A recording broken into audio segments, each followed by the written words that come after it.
अब हम सीधे चल सकते हैं अपने खास मेहमानों के पास। हमारे साथ है प्रोफेसर अरुण कुमार और साथ ही हमारे साथ अर्थशास्त्री हैं और सुनील अलग भी हैं जो कि अर्थशास्त्री हमारे साथ मौजूद हैं। सबसे पहले मैं आपके पास आना चाहूँगा अरुण जी, ये जो आंकड़े आए हैं ये हमें क्या तस्वीर बता रहे हैं? देखिए, जो आंकड़े आए हैं ये तो कोई सरप्राइज नहीं है, क्योंकि अर्थव्यवस्था एकदम जैसे आपने कहा लॉकडाउन में बंद हो गई थी।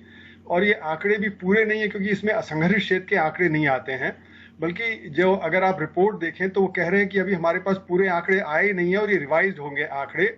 और उन्होंने कहा कि हमने जैसे कॉर्पोरेट सेक्टर है उसको सितंबर तक अपनी रिपोर्ट दे दिया है, जीएसटी का भी जो था वो डिले कर दिया था जून तक, लेकिन जीएसटी के आंकड़े इस्तेमाल किए जा रहे हैं। तो मेरा मानना है कि अगर असंगठित क्षेत्र को भी हम जोड़ लें, क्योंकि वहां पे तो गिरावट करीब 80-90% थी, तो इस समय ये 23.9% की गिरावट नहीं, मेरे अनुसार करीब 40% की गिरावट होगी जब ये आंकड़े रिवाइज होंगे। और बहुत सारी कंपनियां जहां पे कि लॉसेस चल रहे हैं उनकी रिपोर्ट तो सितंबर में आएगी, उनकी रिपोर्ट तो आई नहीं है अभी ज्यादातर उन कंपनियों की रिपोर्ट आई है जहां पे कि प्रॉफिट है। कुछ कंपनियां जो हैं जहां पे लॉस है उनकी रिपोर्ट आई है। और जीएसटी के आंकड़े जो जून के थे उसमें क्योंकि जीएसटी का फाइल करने का आपको जो टाइम दे दिया गया था जून तक, तो इसलिए वो जून में वो लंप हो गए। तो जो मतलब जीएसटी के आंकड़े इस्तेमाल हुए वो भी सही पिक्चर नहीं दिखा रहे हैं। तो कुल मेरा मानना है कि इस समय जो अभी सही पिक्चर नहीं आई है, ये आंकड़े रिवाइज होंगे। और पिछले साल भी हमने देखा कि कई बार आंकड़े रिवाइज हुए थे, तो ये आंकड़े बहुत ज्यादा रिवाइज होंगे। और ये तो खुद ही रिपोर्ट कह रही है कि हमारे पास जो इंडेक्स ऑफ इंडस्ट्रियल प्रोडक्शन है उसका डेटा भी नहीं ठीक से आया था, जो कंज्यूमर प्राइस इंडेक्स है उसका भी डेटा ठीक से नहीं आया था। ये सारी चीजें हम रिवाइज करेंगे।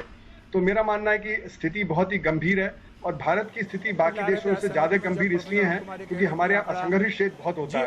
अरुण जी मैं आपका साथ हूँ, मैं सुनील जी के पास जाना चाहूंगा। आप असहमति में सिर हिला रहे थे जब उन्होंने कहा कि ये -40 तक जा सकता है आंकड़ा। आपको क्या लग रहा है कि ये जो तस्वीर है कि जो जितना नुकसान होना था हो चुका, अब तस्वीर इससे अच्छी बेहतर होगी, ये हालात और ज्यादा खराब होंगे? नहीं, देखिए अरुण कुमार जी को मैं बहुत रिस्पेक्ट करता हूं, लेकिन वो बड़े ड्रामेटिक फिगर्स 40%, 50% हमेशा लगा देते हैं, तो मैं कभी भी उनके फिगर्स के ऊपर नहीं जाता हूं। देखिए जो फिगर्स आए हैं, ये जब मैं तो हेडलाइंस चेंज करना चाहता हूं कि वर्स्ट एवर नहीं, एज एक्सपेक्टेड। मतलब जब हमने सोचा था कि 21% होगा, चलो 23% हो गया, 40%, 24% हो गया। तो वर्स्ट एवर से आप जब भी हेडलाइंस देते हैं तब फ्राइटन कर देते हैं सब लोगों को। देखिए पहला क्वार्टर अप्रैल मई जून हम सोच के चल रहे थे कि ये खराब चलेगा, ये तो हम कोई भी नहीं सोच रहा था कि वो ठीक चलेगा। तो ये जो फिगर आई है वो तो आई है, लेकिन अभी जो जुलाई अगस्त सितंबर में जो मैं देख रहा हूं, एग्रीकल्चरल देखिए जब इनकम आएगा, अभी वो क्रॉप्स आए हैं तो जो 3% दिखाया वो ज्यादा बढ़ेगा अभी। और इंडस्ट्री में भी बारिंग इंडस्ट्री सब देखिए, टूरिज्म तो वैसे ही खेती हमको कब तक हमको मदद कर पाएगी खेती सुनील जी? क्योंकि सबकी उम्मीदें कृषि क्षेत्र पर आकर टिक गई है। नहीं, मेरा उम्मीद जो है, अभी आप महीने चलिए, आप क्वार्टर का मत देखिए। मेरा ख्याल अक्टूबर नवंबर दिसंबर का अगर आप एवरेज निकालेंगे तो फिर भी गिरेगा। दिसंबर महीने से दिसंबर जनवरी फरवरी मार्च नेक्स्ट ईयर हम लोग 100% इंप्रूवमेंट में, जो मेरा ऑप्टिमिज्म जो है वो इंप्रूवमेंट दिखाएगा। फिर भी मैं अगर आप साल के लिए मेरा फोरकास्ट देखें तो -6.5% तो होगा ही होगा, ये सवाल ही नहीं उठता अगर पूरा साल का अगर एवरेज ले ले। लेकिन हर महीना इंप्रूवमेंट आएगा।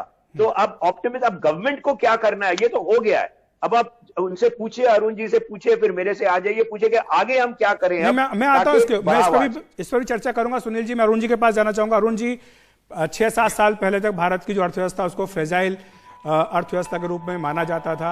यह दावा किया गया बीजेपी की ओर से, एनडीए की ओर से कि 6 साल में अर्थव्यवस्था को पटरी पर लाया गया, एक बड़ा लक्ष्य भी रखा गया, जीडीपी की बड़ी बड़ी बातें की गई।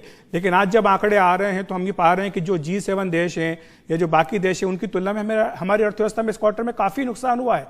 तो ये हमारी अर्थव्यवस्था की जो बुनियादी हालत है उस पर एक रिफ्लेक्शन है। हाँ, तो मैंने कहा था ये जो क्वार्टर अभी के जिसका रिपोर्ट आया वहां पे -40% की है। आगे चल के क्या होगा वो तो हमें आगे देखना पड़ेगा, क्योंकि अब इकोनॉमी में जैसे जैसे अनलॉकडाउन होगा तो थोड़ा तो बढ़त होगी, लेकिन क्योंकि कंज्यूमर सेंटिमेंट डाउन है और इन्वेस्टमेंट जो कॉन्फिडेंस बहुत गिर गया है और कैपिटल जो इंपोर्ट है वो गिर गया है और कैपिटल का जो मतलब प्रोडक्शन है इकोनॉमी में वो गिर गया है, तो इसलिए रेट ऑफ ग्रोथ बहुत ज्यादा तेजी से इंप्रूव नहीं करेगी। और खासकर इसलिए नहीं करेगी क्योंकि हमारे असंगठित क्षेत्र बहुत बड़ा है। है, जिसमें 94% उत्पादन होता है और 45% उसमें उत्पादन होता है, 94% एम्प्लॉयमेंट होता है। तो इसलिए क्योंकि जो असंगठित क्षेत्र बहुत बड़ा है, इसलिए हमारी स्थिति बाकी अर्थव्यवस्था के कंपैरिजन में बहुत अलग है। असंगठित क्षेत्र में जल्दी से रिकवरी नहीं होगी, संगठित क्षेत्र में तो शायद रिकवरी हो भी जाए। तो इसलिए मेरा ये मानना है कि अर्थव्यवस्था में जो गिरावट है वो काफी ज्यादा होगी और बाकी देशों से, और उसके लिए सरकार को काफी कुछ करना पड़ेगा, जैसे कि रोजगार पैदा करना है। अब रूरल एम्प्लॉयमेंट गारंटी स्कीम है, वहां पे डिमांड बहुत बढ़ गई है। अर्बन जो एम्प्लॉयमेंट गारंटी स्कीम शुरू करें जिससे कि लोगों के हाथ में परचेजिंग पावर जाए, खासकर जो असंगठित क्षेत्र है उसकी परचेजिंग पावर गिर गई है। और जैसे सीएमआई कह रहा है कि 19 मिलियन 1.9 करोड़ लोगों के जो संगठित क्षेत्र में काम चला गया है और वो काम जल्दी से वापस नहीं आएगा, तो वहां पे भी परचेजिंग पावर गिरेगी। तो कुल मिला के जो परचेजिंग पावर है उसको बढ़ाने की बहुत जरूरत है। अभी फिस्कल डेफिसिट आपने देखा ऑलरेडी रिकॉर्ड लेवल पे पहुंच गया है, तो उसके बावजूद जो डिमांड रिवाइव नहीं हो रही है तो और भी ज्यादा करना पड़ेगा। अरुण जी, मैं आपके पास दोबारा आऊंगा। सुनील जी, आपके पास आना चाहूंगा। आप कह रहे थे कि सरकार को क्या करना चाहिए, लेकिन जो एक तस्वीर प्रोफेसर अरुण कुमार बता रहे हैं कि जो असंगठित क्षेत्र है उसको सबसे ज्यादा नुकसान हुआ है लॉकडाउन के चलते। हजारों लाखों करोड़ों लोगों की नौकरियां गई हैं, उन्हें दोबारा पटरी पर लाना ये सरकार की प्राथमिकता होनी चाहिए। लेकिन कैसे होगी जब सरकार के पास पैसा नहीं है, सरकार की जो माली हालत है वो लगातार खस्ता होती जा रही है। देखिए, आप पूरा गवर्नमेंट को अब इंफ्रास्ट्रक्चर में एक्सपेंडिचर बढ़ाना पड़ेगा। Fiscal is the only area, जब डिफिसिट हो इस साल तो हो जाए, क्या फर्क पड़ेगा हमें तो नेशनल वर्ल्ड रेटिंग में भूल जाओ इस साल के लिए। अब आगे साल जाके 21, 22, 23 में हम फिर से वापस ले आएंगे। अभी तो फिस्कल डिफिसिट को हम थोड़ा सा ध्यान हटा दें एक मिनट। गवर्नमेंट को इंफ्रास्ट्रक्चर में स्पेंडिंग होगी तो एम्प्लॉयमेंट बढ़ेगी। सवाल काफी पहले नहीं हुआ अभी तक। नहीं, देखिए, आप जो पहली बार जो कह रहे हैं, आप पहले जो उन्होंने क्या सप्लाई साइड सिर्फ उन्होंने देखा है ना, डिमांड साइड तो इंसेंटिवाइज उन्होंने किया ही नहीं है। तो अभी जब अगर डिमांड साइड पहले वो सोच रहे थे कि अगर लॉकडाउन में क्या फायदा हुआ, अगर डिमांड इंसेंटिवाइज भी करेंगे, लोग खर्च नहीं करेंगे। अब देखिए जरा खुल के आएंगे, और वो परसेंटेज जो आप पूरा अमेरिका और इससे कंपेयर कर रहे हैं, आप 10% या 15% मीन्स नथिंग। आप बेस देखिए ना अमेरिका के, उसके ऊपर 10% गिर गया है। अगर 20% यूके में गिर गया जीडीपी की साइज काफी ज्यादा है। पूरी दुनिया वैसे चल रही है। और देखिए, गवर्नमेंट को अब जाके इंफ्रास्ट्रक्चर में, एम्प्लॉयमेंट में उनको पैसा खर्च करना पड़ेगा, और they must get demand back. 300 million जो मिडिल इनकम ग्रुप है ना, फॉरगेट अबाउट एग्रीकल्चर तो वैसे ही उनके पास पैसे आ गए। अब मिडिल इनकम ग्रुप को इंसेंटिवाइज करिए कि आप खर्च करें, ताकि वो डिमांड, जब इन्वेस्टमेंट बढ़ेगा। इन्वेस्टमेंट खुद नहीं बढ़ने वाला बिना डिमांड। ठीक है सुनील जी, बहुत बहुत शुक्रिया आपका एक महत्वपूर्ण सुझाव देने के लिए। प्रोफेसर अरुण कुमार, आपका भी शुक्रिया हमारे साथ जुड़ने के लिए।